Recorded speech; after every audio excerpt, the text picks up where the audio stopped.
Jerry po. Jerry Moreno. Opo. Jerry, sa labas ka muna, ha? You will be sending both? Actually, palpatero. Okay. Alright. What is it? Gusto ko witness sir? Itaas ko yung palma ko ngayon, sir. Kayo po ba ay nanunumpa na magsasabi ng katotohanan at pawang katotohanan lamang sa hukumang ito? Opo. Upo na po sila, sir. Vendors. Watch technician po. Your Honor, the witness is Barry Patelo, Igili, 62 years old, married, a resident of Quezon City, a vendor, watch technician. The witness is ready. Your Honor, the court of the testimony of the witness is already incorporated in his judicial affidavit. You are adopting the same, Your Honor. Nais mo din? Yes, ma'am. Val Patelo, ikaw din ba yung Val Patelo na akusado sa kasong ito? Opo. Anong dokumento ang ginawa mo tungkol sa kasong ito? Nagsalaysay po ako. Salaysay. Pag ipapakita yung salaysay, makikilala mo. Opo. May papakita akong judicial affidavit. Tingnan mo nga ito, kaya ito yung salaysay na tinutukoy mo ginawa mo. Opo. Sa panghuling pahina, mayroong pirma sa taas ng pangalang Val J.D. Patelo. Kaninong pirma ito? Sa akin po. Sa'yo. Your Honor, may remove that the signature identified by the accused Val Patelo be marked as Exhibit 1. Val, pinapatutuhanan mo ba lahat ng mga binakit mo sa salaysay dito sa iyong judicial affidavit? Opo. I have no further question. Yes, sir. May conduct this. The permission of this honorable court. No? Yes, sir. Sir, magandang umaga po. Magandang umaga po. Ano nga po yung trabaho niyo, sir? Vendors po, watch repair. Nag-aayos ng relo, Opo. tama. Nagbebenta rin. Hindi naman po ako. Ano po yung vendor? Ano? Gumagawa ng relos po, nag-cellphone repair. cellphone. Ganyan po, vendors. Sa ilalim ng tunay po. Vendors? Vendors po kami. Na ano po? Ay, mga cellphone, accessories, mga ganyan. Okay, pero nag-aayos kayo ng relo, sir? Opo. Matagal na po ba kayo nag-aayos ng relo, sir? Matagal na po. At marami na po kayong naayos na relo, sir? Tama. Po. So, itong pag-aayos nyo ng relo, ito ay naging kahiligan nyo na rin po, yung pagre-relo, tama? Matagal na po ako nung binata pa. So mahilig po talaga kayo sa relo. Watch enthusiast, parang ganon. Trabaho ko technician. So watch enthusiast na po kayo, tama? Opo. Kilala niyo po ba si Paring Hype? Sino po? Hindi. Yung vlogger po. Yung nagbebenta ng relo. Hindi po. Okay. So, mga iba't ibang klase po ng relo ang naayos nyo na. Tama, sir? Tama po. Okay. So, yung mga iba't ibang brand ng relo, alam nyo na rin. Yung bihira lang. Yung mga alam ko lang, yung siyempre yung naayos ko. Okay. So, ano po bang brand yung pinakamahirap na relo na naayos? Siyempre mga may Rolex. Rolex. Ganyan. Mamahalin po ang Rolex, tama sir, ano? Kadalasan po, puro imitation lang. Okay. Pero yung Rolex na brand, mamahalin po talaga yan. Okay. Maliban po sa pagre-repair, sir, nung mga relo, ano pa ba yung mga service na ino-offer nyo kaugnay sa relo? Nagpiprinting din po ko. Ng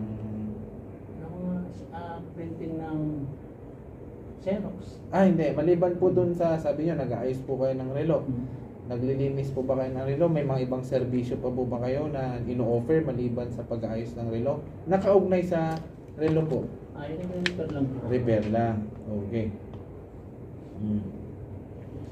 Itong mga relo na pinapaayos sa inyo, sir,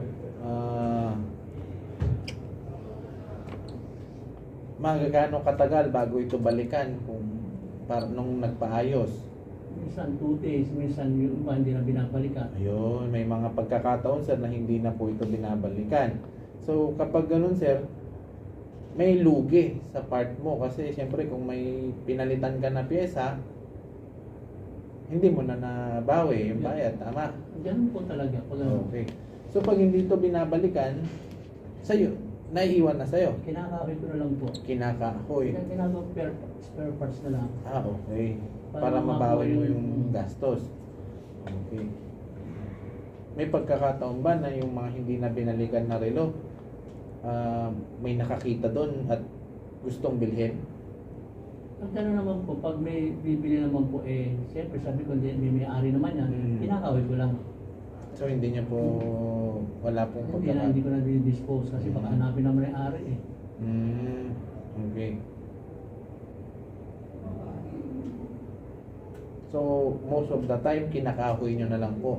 Paano po pag binalikan ng may-ari at nakahoy nyo na? Ibalik ko sa kanya, kung babalikan niya, tapos ayusin ko ulit, bubuin ko. Kasi kahit isang taon na nandun yung relos, sa tatanong ko, may resibo naman siya eh. O di babalik ko, yung pala siya. So, Gaano nyo po katagal bago i-consider na, sabi nyo nga sa tayo nyo, kahuyin ang isang relo na hindi po nabalikan? kasi pwede naman kahuyin ng isang buwan o 2 buwan kasi may mga piyesa naman po nabibili. At ibabalik ko lang po siya. So for example, ngayong buwan hindi po nabalikan, after a month, kakahuyin nyo na po yan. Pag kailangan ko lang ang piyesa. Pag hindi naman, stay lang po siya doon. Okay.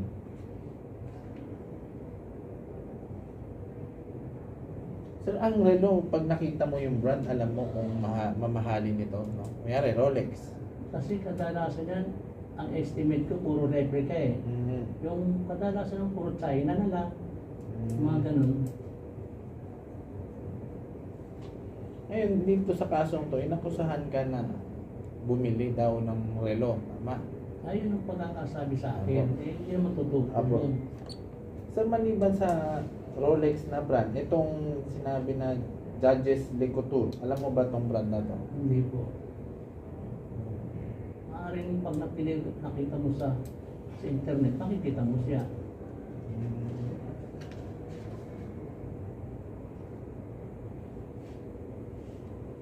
Nabanggit mo dito sa iyong salaysay, sir, na itinuro ka, nilindilo, no? Pero kamo hindi ito totoo, no? Hindi totoo na Hindi itinuro. So, ang sinasabi mo ba ngayon, si Lindilo ay nagsisinungaling? Tinuro lang po niya ako eh. Wala naman talagang katotohanan yun. Nung itinuro ka ni Lindilo, sa tingin mo ba meron siyang sama ng loob o galit sa'yo para Hindi ko siya- sabihin na ikaw ay Hindi ko siya pinagbentahan? kilala eh. Basta tinuro niya lang ako eh. Itong si Sir Jerry Moreno, no? Kilala mo na siya, sir? Ay dati panong pa. Kasi magkakasama kami dun sa pwesto. Kaya sa kabila ng siya. Ano malayo na siya, mga 100 meter ang malayo siya. Although, so, pero matagal mo na siyang kakilala rin na nag-aayos ng relo. Noong pag 2013, magkakilala kami noon. Kakilala na po. Giniba kasi yung highway. So, hiwa-walay na kami. Pero kahit po nagkahiwa-hiwalay kayo, nagkakausap pa naman po kayo. Bihira na lang kasi malayo na siya eh. Contact sa isa't isa, wala din. Depende kung pupunta sa shop, hihingi ng pyesa. Ganun.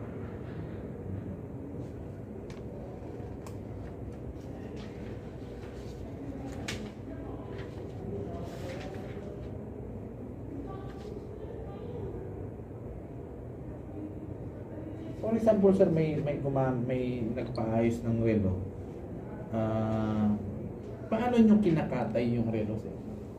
Hindi, pinipiyasa lang po yun. Halimbawa, may piyesa na kailangan ko, di kinukuha ko lang, tapos tinatabi ko lang yung mga paggawa. Yung mismong relo, itatabi nyo lang po. Pero yung piyesa niya sa loob, yun yung kinukuha nyo. Oo, kasi mabibili naman siya eh. Available naman ng parts eh. Tapos paano po pag may dumating na nagmay-ari at nakaakoy nyo na, ang gusto po niya, yung kung ano yung pesa na iniwan niya, yun yung po yung... Basta kung niliwanag ko naman kung ano yung makina sa loob, nililista ko. Para alam ko na yun ang lalagay kong makina, yun pa rin siya. Kadalasan naman gano'n naman eh. Kata China, Japan, mga gano'n lang naman siya. Madali lang naman kasi. So, malalaman nyo po, sir, kung yung relo na ipinakita sa inyo ay isang replica, isang original, yan. Oo naman. Kasi kadalasan naman eh, bihira makakita ng original, kadalasan replica. Yung dinadala po sa inyo. Dinadala sa akin, pag tingin ko, replica, biniliwanag ko na replica. Kasi baka sabihin sa akin, original yan. May problema ako. Kaya nililisipuan ko sa, ito po replica, nililiwanag ko lang. Replica o China, nilalagay ko sa ordinary resibo lang. Kung nakakita na po kayo sir ng Rolex na original na, for example, Rolex na. Kasi pag mga Rolex na original, hindi naman iniiwan yan eh. Pinacheck lang naman nila eh. Tapos, kung pipresyo, lulubos sa presyo, di, pag nagkasundo, iniiwan nila, ganun lang. Paano pepresyohan po? Yan eh, presyo mo ng mahal. Kadalasan naman, di na pinapagawa eh. Sa iba na pinapagawa. Pepresyohan mo ng mahal yung serbisyo po. Ganun lang.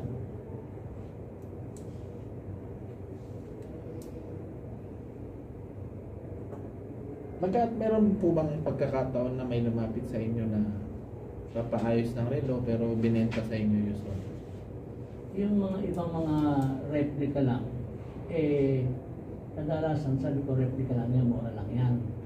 Pag pinipilit lang, hindi pinipilit, minsan ayaw ko talagang bilhin. Pero yun po, pag ipinipilit, pag replica, binibili nyo rin po. Pag replica, kinakahoy talaga yung... Pero binibili nyo na po. Minsan, pag replica, pangahoy lang kasi. No further question. Pero wala na po akong tanong. Thank you po.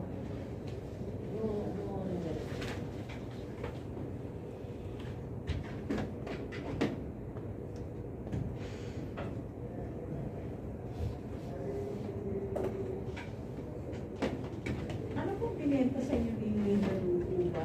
Hanson? Wala po.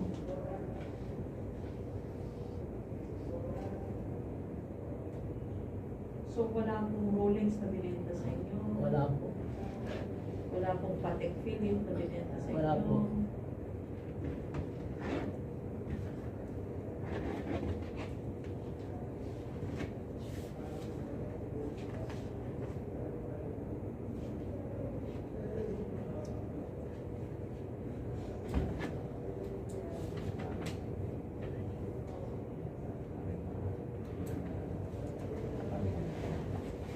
So sinasabi niyo na ito si Lindy Lubuwa ay tinuro lamang kayo dahil nakahilera kayo doon as vendor? Ayun, tinuro nga po ako. Wala naman ako kaalam-alam doon.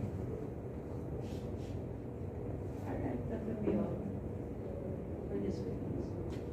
The witness is excused. Will you be presenting Jerry Moreno? Yes, sure. Okay. Witness is excused. A date? Next hearing. Huh? We already submitted the judicial affidavit, but I have it ready. but he know only that he will be presented only today. Okay. Ayaw mo hindi siya. Ayaw. Iko-cross mo na. Hindi ko alam. Cross next. Yes, sir. Witness is excused. Sige, sir, labas ko na.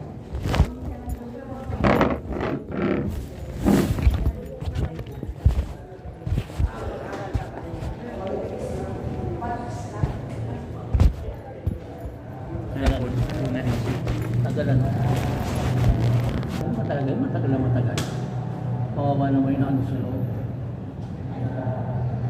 3 taon na sa loob. Ganyan si ano, si Lindy.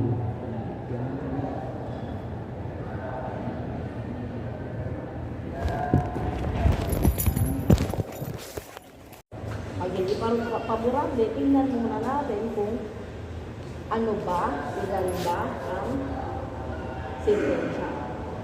O kasi nga, may probation naman. Lalo na kung ito yung first time yung kaso at never kayong naggamit ng probation. Okay? So, may ano yun, may mga legal remedies. So, hindi katapusan lang yun. Ngayon, ulitin ko lang, pag mataas masyado, kasi yung probation is 6 years pababa. Kung wala, penalty sa inyo, 3 years na kulong, probation yun. 6 years na kulong, probation yun. Pag 6 years and 1 day, aapilan na yan kasi hindi na yan pwede ng probation. Okay? Siyempre, ayaw naman natin makulong, so wala tayong buhay sa apila talaga yan. Pero kung 6 years pababa, pwede natin yung probation yan. Okay? Pero siyempre, nag-e-expect lang tayo. Email na lang po yung order. Email. Nag-e-expect lang tayo ng worst. Pero, siyempre, prayers natin, i-acquit tayo. Okay? September 5, mag-absent. Pag umabsent kayo sa araw na yun, mawawala na yung right natin mag-apila, mawawala yung right natin sa paglayan ng mga ako. Okay.